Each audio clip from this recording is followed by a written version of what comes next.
dalam kategori badani ikhtiyari. Jadi dia bisa milih sebetulnya. Enggak mau manjat, enggak.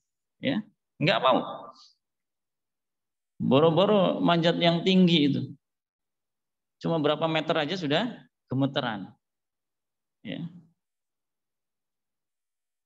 Tadi puasa juga banyak dalam ketentuan Allah yang syar'i, itu banyak yang kemudian sifatnya ikhtiyari. Ya, terasa berat di situ.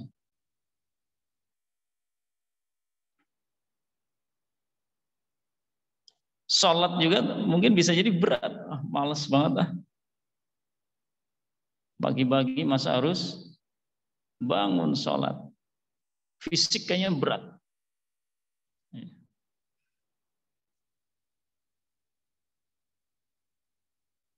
Ini badani ikhtiyari. Jadi dihadapkan untuk memilih perbuatan-perbuatan yang berat, yang susah dilakukan. Ya.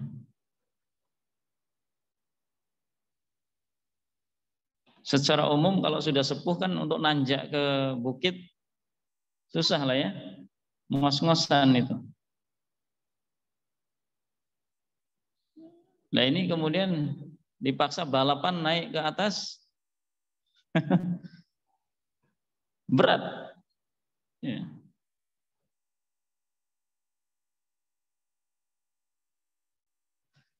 Kemudian yang berikutnya badani ittirari. Contohnya apa Pak? Yang dirasakan fisik tapi ya, kita udah nggak bisa milih. Iya, ya, semuanya itu takdir Allah Pak.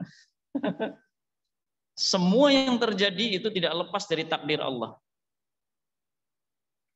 Semua yang terjadi tidak lepas dari takdir Allah. Apa contoh simpelnya? Sakit, entah itu sakit, ya apa aja sakit gigi. Ya. Kalau udah sakit gigi emang bisa milih? Ya rasanya sih kepengen milih nggak sakit, tapi udah senut-senut gimana? Kalau nggak sabar di situ ya rugi. Ya. Cuman mau bersabar juga berat, karena nggak bisa tidur. Ya.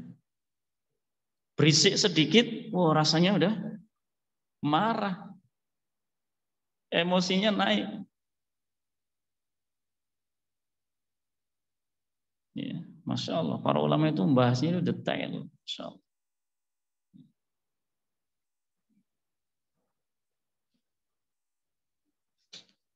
Kalau saya misalkan begini Pak, misalnya saya mau dipukul nih, ini ikhtiyari atau ittirari, saya mau dipukul, saya masih bisa milih atau sudah nggak bisa milih nih? Masih bisa, ikhtiyari itu. Tapi kalau kena, sakit nggak? Nah sakitnya ini, sakit dari pukulan itu ittirari atau ikhtiyari? Ittirari. Just tinggal ngerasain. Memang masih bisa milih, jangan sakit kan enggak, udah sakit gitu loh. Ya ditahan biar lama-lama kemudian hilang, paling seperti itu. Nah, jadi ketika itu belum mengena, itu masih bisa ikhtiyari itu. Mungkin ditangkis, menghindar, atau mungkin ambil langkah 1000. Lari. Biar nggak dipukul itu kan. Tapi ternyata yang mau mukul itu bawa ketapel Pak. Dari jarak jauh teplok. Waduh kena pantatnya itu. Sakit juga itu. Ya. Nah ini masuk dalam ittirari. Ya, jadi kalau sudah tinggal ngerasain ya udah itu nggak bisa milih. Ya. Kemudian nafsi. Ini jiwa yang merasakan ini. Biasanya antara badan dengan jiwa mana yang akan lebih berat? Jiwa. Karena jiwa itu ketika sudah sakit Bisa jadi kemudian mempengaruhi kondisi fisik. Ya. Besar pengaruhnya. Beda dengan ketika fisik kemudian memberi pengaruh ke jiwa. Ya mungkin saja sakit bertahun-tahun fisiknya ya, nggak sembuh-sembuh, kemudian lama-lama putus asa. Nah, sehingga dari fisik mempengaruhi ke jiwa. Nah, bagaimana kalau jiwanya yang sakit? Baik, nafsi ikhtiyari, contohnya apa?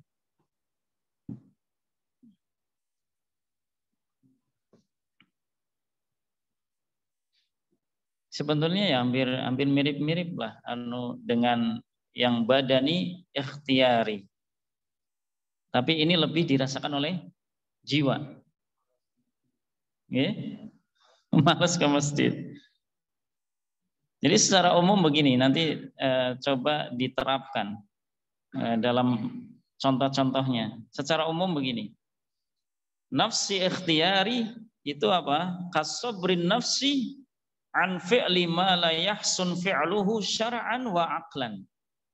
Wala aqlan. Jadi sabar yang nafsi ikhtiyari tadi itu adalah sabar untuk menjauhi, sabar untuk menjauhkan diri. Jadi kalau sabrun an itu kita sabar menahan diri untuk menjauh, ya, menjauhkan dari sesuatu. Nah, sesuatunya apa ini? Yaitu fi'lu ma la yahsun fi'luhu. Jadi perbuatan yang tidak selayaknya diperbuat, baik dari aspek syar'i maupun akal. Nah, mungkin sudah mulai tergambar. Ya, ini perbuatan yang tidak pantas, tidak selayaknya dilakukan, baik ditinjau dari aspek syar'i maupun akal, logika. Itu nafsi ikhtiyari. Jadi bagaimana sabar untuk menjauhkan dari perbuatan itu. Contohnya apa, Pak? Dalam menanggalkan jilbab. Kenapa? Mencuri. Membuka aurat lah ya, membuka hijab. Ya. Bisa itu. Dipaksa mencuri, dipaksa untuk membuka jilbab ya. Anda boleh kerja di sini. Tapi jilbabnya lepas. Mungkin seperti itu? Mungkin. Anda boleh kerja di sini. Tapi itu jenggot bersihkan. Ya. Padahal itu adalah sudah mulai menjalankan sunnah-sunnah Rasulullah SAW. Ya. Seperti itu.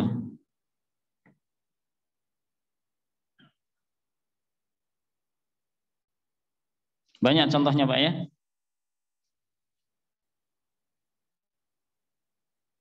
Anda diterima tapi harus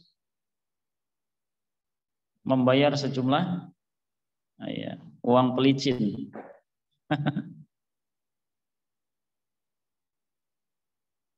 Itu hal-hal seperti itu akan bergejolak di jiwa nanti. Ya. Maka ulama pun kemudian nanti akan membahas secara rinci terkait dengan permasalahan-permasalahan seperti itu. Ya. Dan ini dialami dalam keseharian kita, dalam kehidupan kita, hal-hal seperti itu. Kemudian bagaimana ketika nafsi ittirari? Jiwa ini udah nggak bisa milih lagi. Ya. Contohnya adalah kasabrin nafsi an fuqdani mahbubiha alladzi hila bainaha wa bainahu. Jadi bagaimana jiwa itu menghadapi ketika sosok-sosok yang dicintai itu kemudian pergi, berpisah, atau kemudian wafat, ya. Dia bisa jadi pergi karena mungkin safar, ya. Jadi ketika safar, otomatis kan ada sesuatu yang hilang. Jiwa ini seolah-olah kayak ada sesuatu yang tidak lengkap untuk memenuhi kebahagiaan. Maka muncul ada hazan di situ, ada gelisah, ya. Ada gelisah. Kenapa gelisah? Karena ada sesuatu yang dikhawatirkan. Di antara yang dikhawatirkan adalah khawatir nanti nggak ketemu. Khawatir perpisahan ini kemudian perpisahan yang selamanya. Maka ketika kemudian memang perpisahan itu yang memisahkan selamanya selama di dunia ini, maka biasanya sedih sekali. Ya. Tapi apakah kemudian bisa memilih? Bisa memilih di sini ketika sudah berpisah? Maksudnya jiwa itu bisa memilih, oh susah. Karena tinggal ya sudah menghadapi peristiwa itu, dan kemudian ketika mengalami hazan atau mengalami khauf, ya mirip-mirip sebenarnya khauf dan hazan ini. Tapi kalau disebutkan berdua, disebutkan antara khauf dan hazan ini, sebagaimana dalam firman Allah Subhanahu wa taala,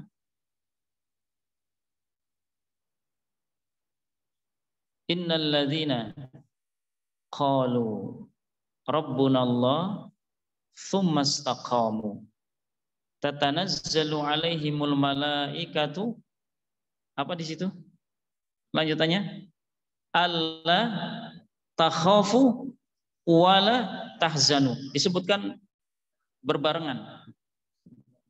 berbarengan ini.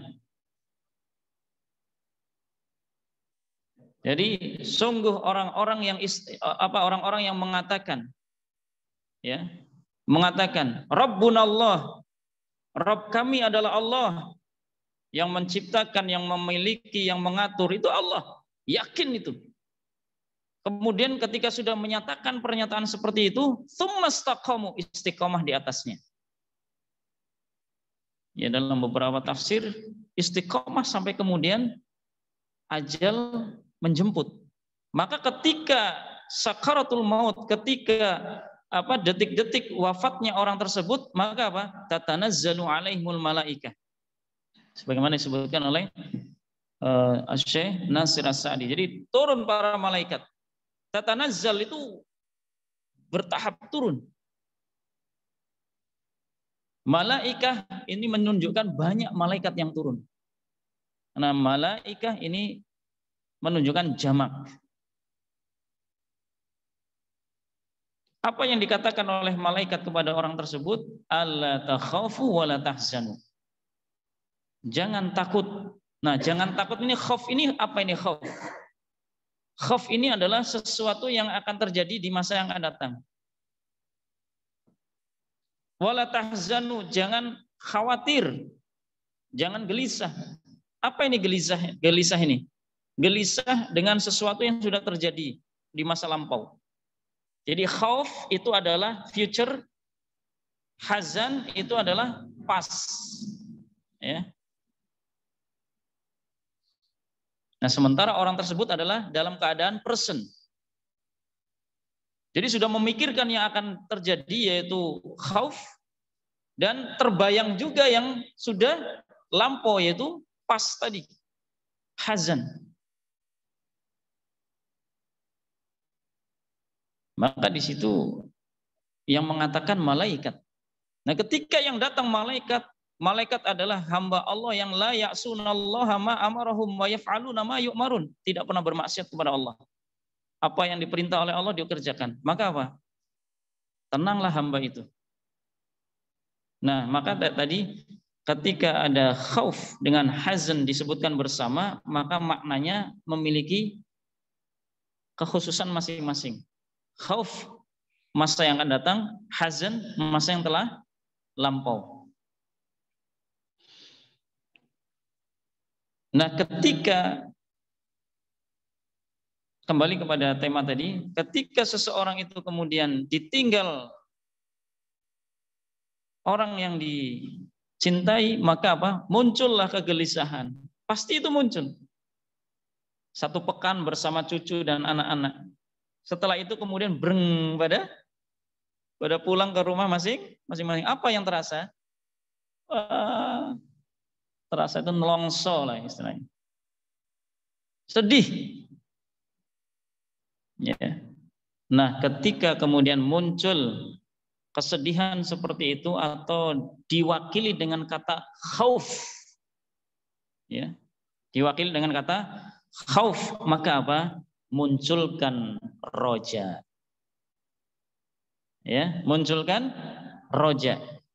Inilah yang sering diwanti-wanti oleh para ulama. Di antaranya adalah Al-Imam Ahmad rahimahullah, beliau menyebutkan at-taqwa al-khauf war-roja. Jadi takwa itu adalah antara khauf dan roja. Dan beliau permisalkan takwa itu seperti 2 sayap burung. Sehingga ketika kita menghadapi apapun, maka kita dituntut untuk bertakwa. Maksudnya apa? Ketika kita gelisah, khaufnya lagi tinggi, maka segera kita tingkatkan roja. Bagaimana roja kita tingkatkan? Kita tingkatkan harapan kepada Allah. Kita panjatkan doa kepada Allah. Semoga anak keturunan kita itu menjadi anak keturunan yang soleh dan soleha. Jikalau kemudian perpisahan itu adalah perpisahan yang terakhir, semoga Allah pertemukan dengan pertemuan yang abadi di surga Allah. Itu rojaknya. Maka seringkali kemudian ketika kita bertakziah, ada yang wafat, kita coba berikan rojak yang seperti tadi. Bahwa di dunia pastilah ada 2 berpasangan. Ada pertemuan, pasangannya perpisahan. Ya. Ada bahagia, ada juga susah. Ya. Ada manis, pahit, ngerasain juga. Sehingga ketika bertemu di dunia ini, tinggal tunggu nanti berpisah. Entah kapan.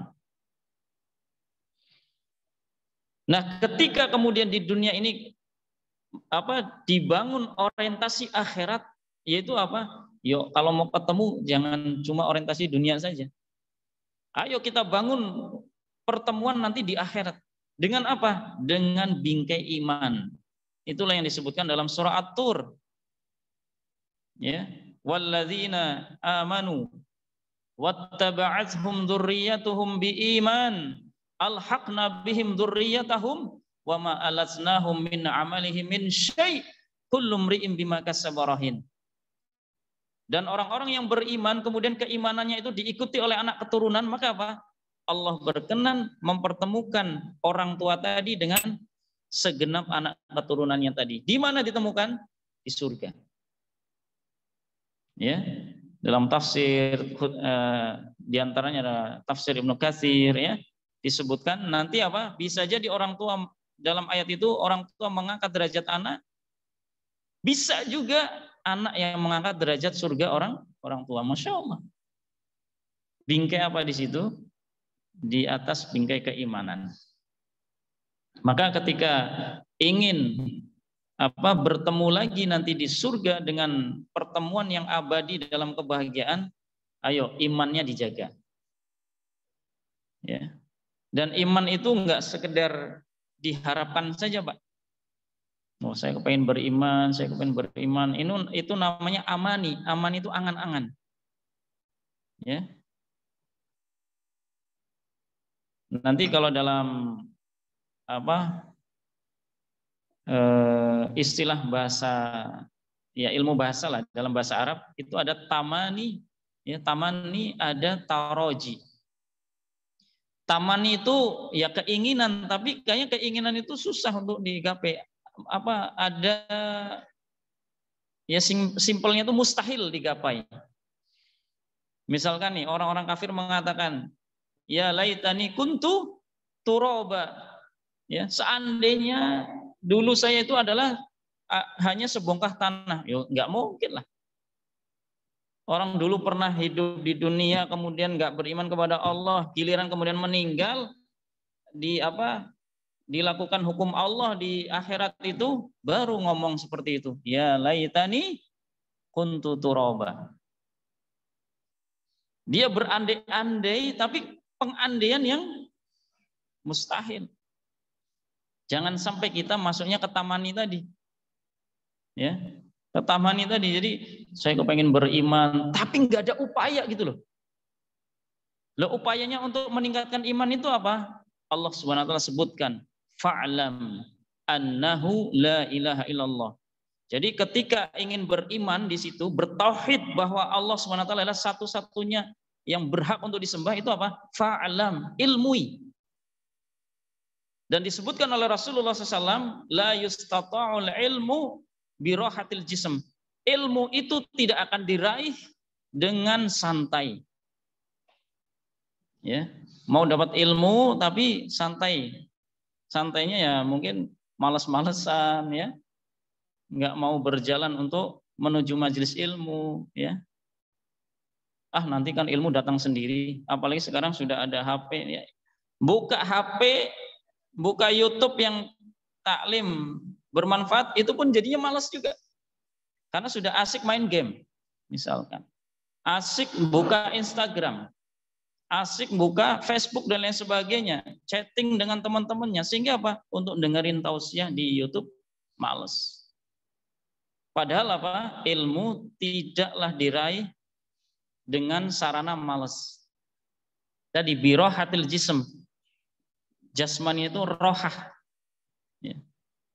Dan itu yang menyebutkan adalah Rasulullah Sallallahu Alaihi Wasallam. Maka Rasulullah SAW menyebutkan innamal ilmu bitta'allum. Sesungguhnya ilmu itu hanya akan bisa diraih dengan apa? Ta'allum. Ta'allum itu ketekunan untuk bisa meraih itu. Ya dengan bertanya, dengan mengaji, dengan baca buku, nggak paham ditanyakan, dan seterusnya seperti itu. Dan di antara yang sangat penting adalah apa yang disebutkan oleh Al-Imam Asy-Syafi'i rahimahullah. Di situ disebutkan wasuhbatu ustadzin, yaitu ada pendampingan guru. Dan juga perlu apa? Tulu zaman, yaitu sabar karena waktunya lama. Al-Imam Asy-Syafi'i rahimahullah mempelajari bahasa Arab, itu dikisahkan beliau 20 tahun. Beliau orang Quraisy, keturunan Quraisy, Pak. Bahasanya fasih. Kesehariannya pakai bahasa Arab. Ya. Beliau mempelajari bahasa Arab itu sendiri berapa? 20 tahun sampai detail-detailnya. Maka apa? Syairnya beliau menjadi apa istilahnya rumus, menjadi kaidah atau menjadi hujah dalil untuk bahasa Arab juga. Ya. Masya Allah. Jadi kesusastraan yang beliau miliki dalam bahasa Arab itu tinggi, Masya Allah. Ya. Al-Imam Asy-Syafi'i. Baik, itu terkait dengan apa? Nafsi ittirari, ya, yaitu jiwa ketika menghadapi tadi Pak, sunatullah tadi. Sunatullah itu seringkali disebut dengan ketentuan Allah yang sifatnya qadari. Kalau yang syar'i tadi masih bisa milih lah. Kalau yang qadari biasanya ini adalah yang sudah tidak ada pilihan. Hujan bisa milih, Pak? Hujan bisa milih tidak? Ya, hujan udah turun, Pak. Lagi panas-panasnya nih. Panas. Oh, ini panas. Keluar naik motor. Sampailah di pertengahan jalan, bres hujan. Nah, bisa milih? Nggak bisa milih. Kematian, bisa milih? Oh nanti saya diundur aja deh. Ya ini lagi sibuk nih. Ini anak-anak belum nikah nih 2 nih. Nggak bisa. Ya kalau memang sudah ajalnya datang, wa idza jaa ajaluhum la yastakhiruna sa'atan wa la yastaqdimun. Ketika ajal sudah tiba, tidak bisa diakhirkan walaupun sesaat. Apalagi dimajukan. Jadi nggak bisa maju, nggak bisa mundur. Ya wis, tepat situ. Subhanallah. Ya. Baik, saya bacakan berikutnya. Bagaimana dengan hewan? Hewan sabarnya di mana? Hewan sabar juga, Pak. Sabarnya di mana? Atau kata bantunya begini, hewan itu bisa milih nggak sih? Bisa milih nggak, Pak? Lagi banjir, Pak. Lagi banjir. Lagi banjir nih. Seru-serunya banjir. Bisa jadi hewan itu ya pelangap-longo, Pak. Ya. Maksudnya bengong dia, nggak bisa kemudian menentukan pilihan untuk lari kemana. Walaupun dalam penelitian para ilmuwan ada hewan-hewan yang memiliki insting kalau nanti akan terjadi bencana itu kemudian pada pindah. Ya mungkin itu adalah insting ini alaminya, insting alami. Jadi merasakan gejala alam yang sudah tidak nyaman. Maka kemudian hewan itu karena dengan instingnya kemudian melakukan perpindahan tempat, lokasi. Ya, tapi itu bukan pilihan gitu maksudnya. Maksudnya bukan seperti manusia, karena manusia ada akal gitu maksudnya. Dan hewan tidak diberikan akal, tapi ada insting. Ya, ada insting. Sapi, contoh misal sapi, taruhlah di sini lah Pak, misal di atas ini. Mungkin nggak sapi itu loncat ke sini? Mungkin tidak. Sangat mungkin Pak. Karena dia nggak berpikir, nggak bisa melakukan estimasi ini kalau jatuh ke sini gimana. Apalagi dikejar oleh orang-orang yang mau menyembelih gitu misalnya. Ya lari aja tuh, bruk gitu. Dan dia nggak punya estimasi kalau jatuh itu sakit. Jadi singkatnya itu kalau hewan, secara umum hewan itu dia akan merasakan atau dia masuk dalam kesabaran, tapi kesabaran dalam aspek ittirara ini. Jadi 2 yang ittirar tadi. Nggak ada pilihan. Ya, karena dia nggak bisa milih gitu maksudnya. Ya. Ya sedih ya mungkin merasakan sedih juga, tapi kemudian nggak bisa kemudian memilih sebagaimana manusia, karena manusia diberikan perangkat akal tadi ya, yang sangat membedakan dengan hewan. Nah kemudian ini ada contoh menarik di sini, kesabaran Nabi Yusuf. Kesabaran Nabi Yusuf. Nabi Yusuf itu bersabar ketika dipaksa untuk berbuat fahisyah dengan Imra'atul Aziz. Ya. 1. Kemudian yang kedua, Nabi Yusuf dimasukkan ke penjara. Yang ketiga, Nabi Yusuf waktu masih kecil dimasukkan ke dalam sumur ya oleh saudaranya. Kemudian yang berikutnya, Nabi Yusuf ketika sudah keluar dari penjara bisa menakwilkan mimpi raja, kemudian diangkat menjadi raja muda. Nah, di sini kesabaran juga nih. Nah, sekarang coba kita klasifikasikan di sini dan mungkin nanti akan mulai terpetakan kesabaran mana yang lebih tinggi. Kesabaran mana yang lebih tinggi di situ? Baik, saya bacakan di sini. Ya.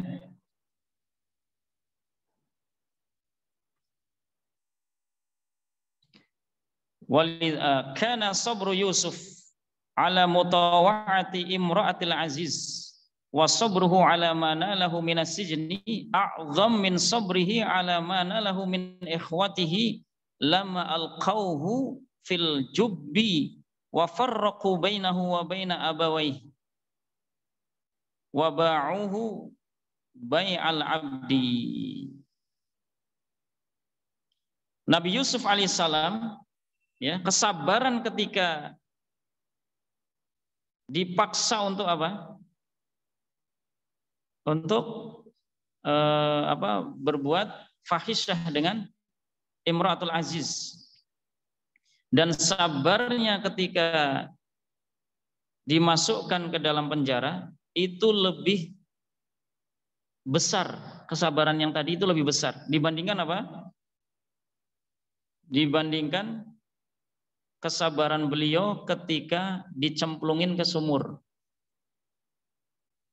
Ya, dicemplungin ke sumur dan dipisahkan dari kedua orang tuanya. Sampai di sini bisa ditangkap atau belum? Jadi sabarnya Nabi Yusuf untuk menahan diri jangan sampai terjerumus ke dalam kemaksiatan. Ya, ini berarti di sini Nabi Yusuf itu ittirari atau ikhtiari. Ya, ada pilihan di situ. Walaupun awalnya dipaksa. Tapi ujung-ujungnya dia memilih mau atau tidak. Karena masih ada dua kemungkinan. Ya, Nabi Yusuf mau atau tidak. Padahal itu Nabi Yusuf yang dipaksa, kemudian situasinya sudah sepi, dikunci lagi. Wa ghallaqatil abwab. Ya, wa ghallaqa itu enggak cuma tutup begitu, tapi ghallaq itu biasanya dikunci. Ya, tutup kunci, klik, dah. Abwab berarti pintu-pintu semuanya dikunci. Ibaratnya wis sepi lah. Ya, nggak ada orang yang mengetahui. Ya. Dan itu sudah disetting. Kemudian apa? Wanita tadi, Imratul Aziz, sudah mempersiapkan diri. Dalam artian sudah berdandan dan lain sebagainya. Bahkan kemudian menyebutkan ini kalau dalam istilah bahasa Arab itu hai talak. Ayolah, saya milikmu. Hai talak, ayo. Ya. Ingat, fitnah wanita itu fitnah yang sangat dahsyat. Bahkan mungkin paling besar bagi laki-laki. Maka Rasulullah SAW menyebutkan, inna dunya hulwatun khadirah. Ya. Sungguh dunia itu manis dan hijau. Ini untuk menggambarkan fitnahnya dunia nanti ini. Akan terlihat oleh manusia, ya, yang nanti tidak memiliki daya filter yang kuat, nanti dunia itu seolah-olah nanti yang adanya itu manis dan hijau. Memperdaya gitu. Maka apa dalam lanjutan hadis itu? Fattaqud dunya, maka takutlah terhadap dunia. Berhati-hatilah terhadap dunia. Nah, di antara kenikmatan-kenikmatan atau fitnah dunia yang dahsyat selain harta dan tahta itu adalah wanita. Maka setelah itu kemudian Rasulullah SAW secara khusus menyebutkan fattaqud dunya wattaqun nisa. Takutlah Anda terhadap dunia dan hati-hati terhadap wanita. Fa inna awwala fitnatin atau fitnati Bani Israil fin nisa. Karena sesungguhnya awal kali, ya, fitnah yang terjadi pada Bani Israel adalah terdapat pada wanita. Maka Nabi Yusuf disebutkan juga dalam firman Allah SWT dalam gugusan ayat dalam surah Yusuf, wa hammat bihi wa hamma biha. Ham itu apa, bergejolak ya. Ada keinginan yang bergejolak. Wa hammat bihi, Imratul Aziz itu udah nafsu sekali, ya, bergejolak, ingin juga. Wa hamma biha, Nabi Yusuf juga sebetulnya ada. Sebagai fitrahnya laki-laki itu muncul. Ya. Loh, ini wanita cantik sudah mempersilahkan apa, dengan sukarela, ditutup semuanya, peluangnya besar. Ya. Nah, kesabaran Nabi Yusuf pada saat itu kesabaran yang apa? Nafsi ikhtiari, atau secara umum ikhtiari. Kenapa fisik juga bersabar itu? Jangan sampai menyentuh, ya kan? Fisik jangan sampai menyentuh. Maka Nabi Yusuf lari itu, fisiknya dijauhkan. Padahal ada ikhtiar di situ, maksudnya ada pilihan. Beliau lari, jangan sampai apa, mendekat. Karena dikejar juga. Nah, karena posisinya lari, otomatis kan yang ditarik pakaian bagian belakang. Bayangkan, Pak. Nabi Yusuf kan pembantu ya. Tapi pembantu kerajaan kan ya biasanya pakaiannya juga nggak sembarangan lah. Dalam artian pakaiannya kuat gitu. Pakaiannya itu bukan pakaian apa yang lusuh atau apalah. Lah ini ditarik, digambarkan apa? Wa qudda min duburi, ya. Jadi sobek itu. Berarti kalau sobek kuat sekali itu nariknya. Nah, kalau nariknya kuat banget berarti wanita itu lagi benar-benar kesetanan itu, berhasrat sekali. Dahsyat itu. Fitnah yang atau ujian yang kemudian dihadapi oleh Nabi Yusuf. Nah, kesabaran pada saat itu ya, Nabi Yusuf itu menjauhkan dari wanita tadi, itu kesabaran ikhtiari, dan ini akan jauh lebih tinggi kedudukannya dibandingkan kesabaran ketika Nabi Yusuf itu dipaksa untuk jauh dari ayah dan ibunya. Bisa dibandingkan ya. Ini yang disebutkan di sini. Jadi ketika beliau bersabar untuk menjauh, itu karena menjauhnya itu pilihan beliau. Pilihan Nabiullah Yusuf alaihissalam. Karena ingin menjauh dari maksiat ini. Dan jiwanya juga bagaimana dijauhkan. Karena disebutkan ya memang fitrahnya tadi Allah SWT tidak mengingkari itu. Sisi kemanusiaan manusia punya fitrah apa? Ya suka dengan wanita. Apalagi cantik, ya kan? Maka proses menjauhnya ini ikhtiari. Adapun proses dijauhkannya Nabi Yusuf dengan ayah ibunya atau dengan ya orang tuanya, itu kenapa? Itu ittirori, karena dipaksa dan Nabi Yusuf nggak bisa melawan.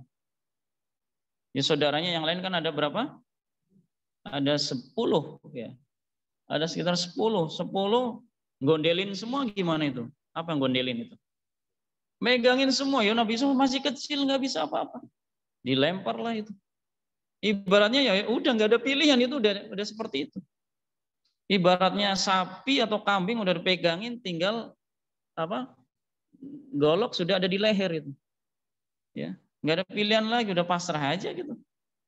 Nah, proses Nabi Yusuf dipisahkan dari kedua orang tuanya dengan proses Nabi Yusuf itu menghindar dari wanita tadi, ini beda, Pak.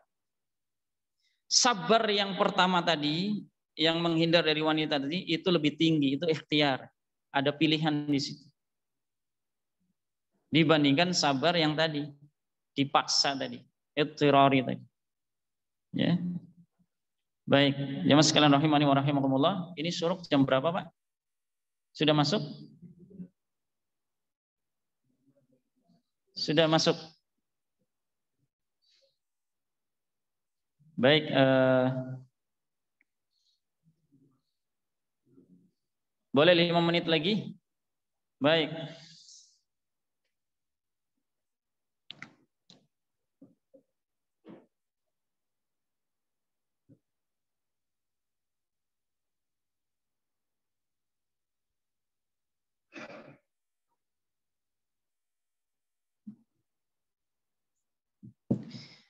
Yang berikutnya adalah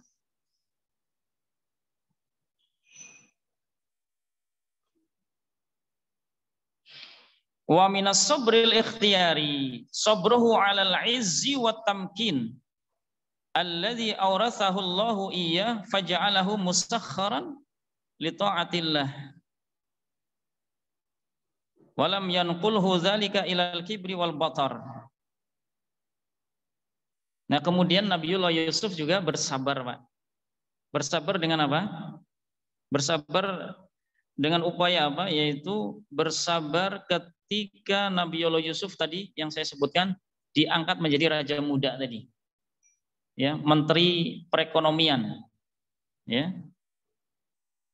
Nah, ketika diangkat seperti itu, beliau tetap bersabar. Bersabar untuk apa? Kan beliau bisa aja memilih di situ, jiwanya itu kemudian sedang apa istilahnya, sedang kuat lah untuk melakukan apa saja itu mungkin. Untuk dendam kepada saudaranya juga sangatlah mungkin.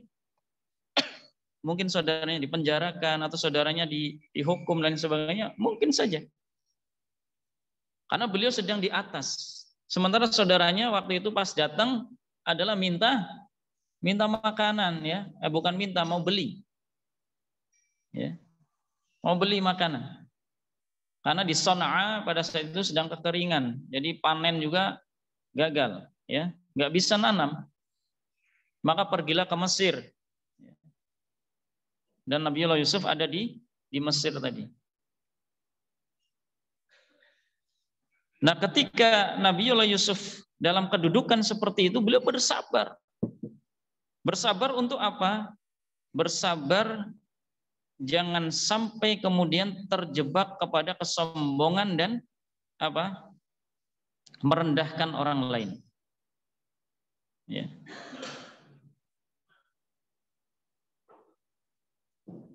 Maka di sini adalah bentuk kesabaran. Ya, mungkin ini bisa terjadi pada kita juga. Ya. Dulu kita dinyek-nyek itu ya, dihina-hina oleh orang. Setelah kemudian kita sukses misalkan, orang tersebut ternyata nurun dan membutuhkan bantuan kita. Nah, disitulah bagaimana kita bisa mencontoh Nabiullah Yusuf alaihissalam. Jangan sampai kemudian kita menzalimi atau membalaslah intiqam, ya, balas dendam kepada orang tersebut. Ya. Ini pelajaran penting. Maka apa? Nabiullah Yusuf menyebutkan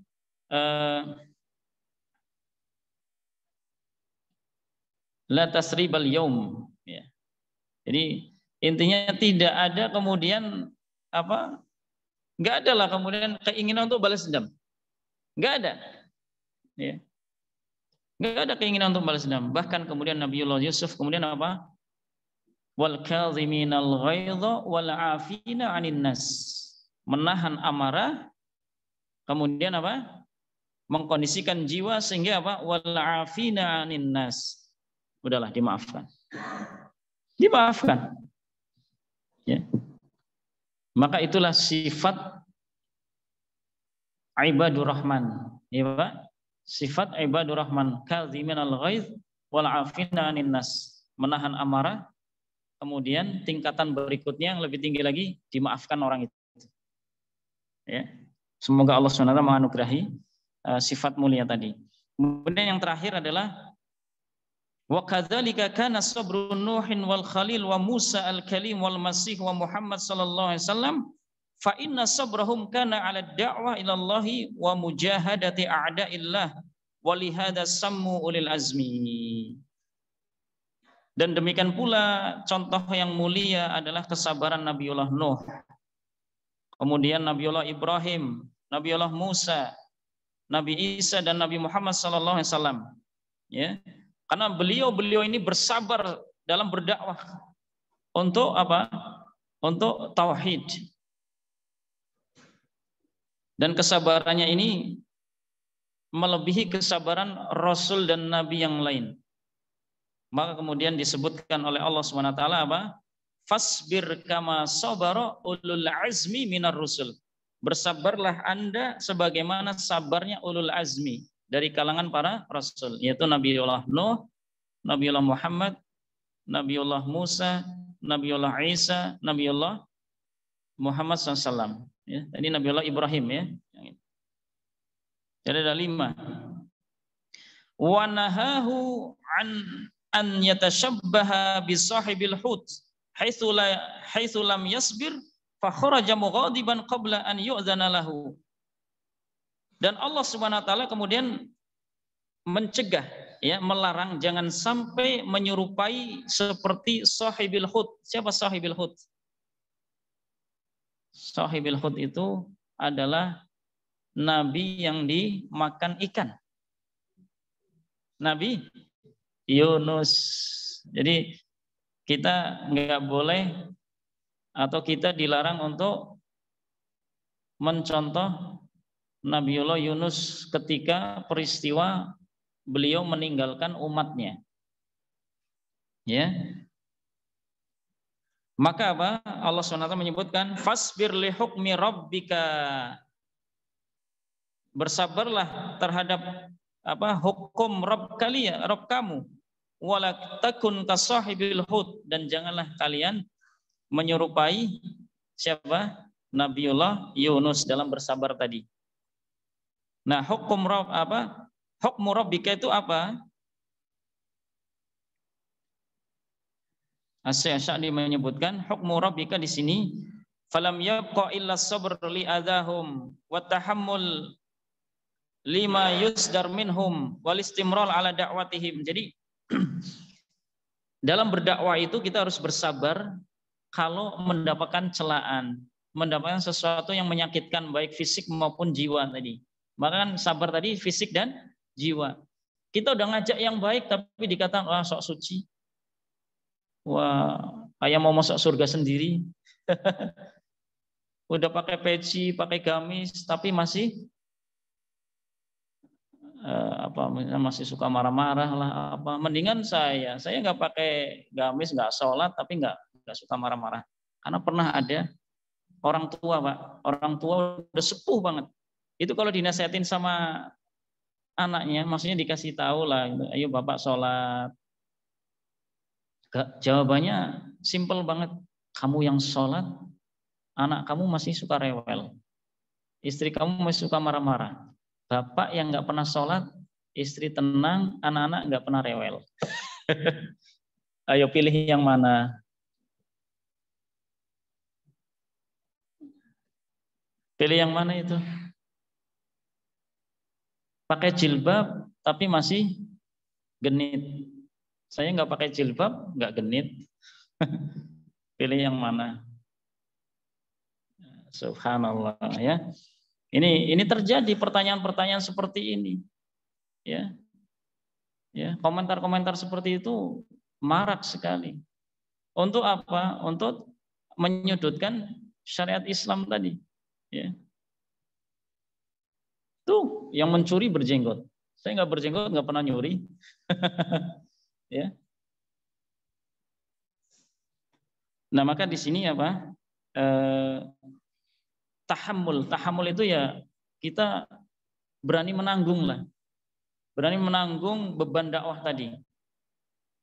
Maka pernah juga waktu proses dakwah itu ya dikatakan anjing, ya. Lagi duduk-duduk dengan teman, lagi bincang-bincang, diskusi, datang orang itu bilang, ngapain lu orang-orang kafir pada duduk-duduk di sini? Katakan kafir, ya. Ya itu mungkin saja, ya.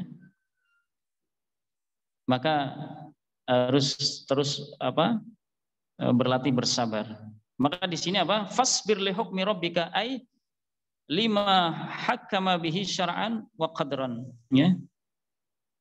Jadi bagaimana Allah telah menetapkan baik dari aspek syar'i maupun qadari, ya. Fal hukmul qadari yasbir 'alal mu'dhi minhu wala yatalaqqa bisukht wal jaza'. Kalau yang sifatnya qadari itu yang seperti tadi kayak sesuatu yang nggak bisa dihindari lah, hujan dan lain sebagainya, maka hadapilah dengan dengan apa? Dengan menghindarkan diri dari asukh. Sukh itu cemberut ya, mencela ya, marah, hujan lagi. Nah, itu termasuk itu. Hujan lagi. Mau kerjanya kapan ini? Lagi bangun hujan terus. Nah, itu juga termasuk ini. Mau akad nikah hujan lagi, kan KUA-nya telat. Ya. Jadi itu termasuk tasakhut. Hati-hati itu. Wal hukmu syar'i yuqabilu bil qabul wa taslim wal inqiyad at-tam li amri. Ya.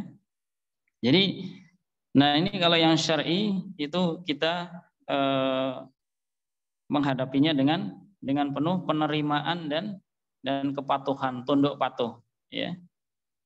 Tapi ini juga masih banyak orang yang mengelak, nggak sholat, nggak puasa, ya, berjudi, bermaksiat dan lain sebagainya. Ini berarti tidak ada tunduk dan patuh, ya. Maka wala takun kasahibil hut wa huwa Yunus ibni Matta, yaitu janganlah seperti sahibil hut, yaitu Nabi Yunus bin Matta. Ya, kenapa?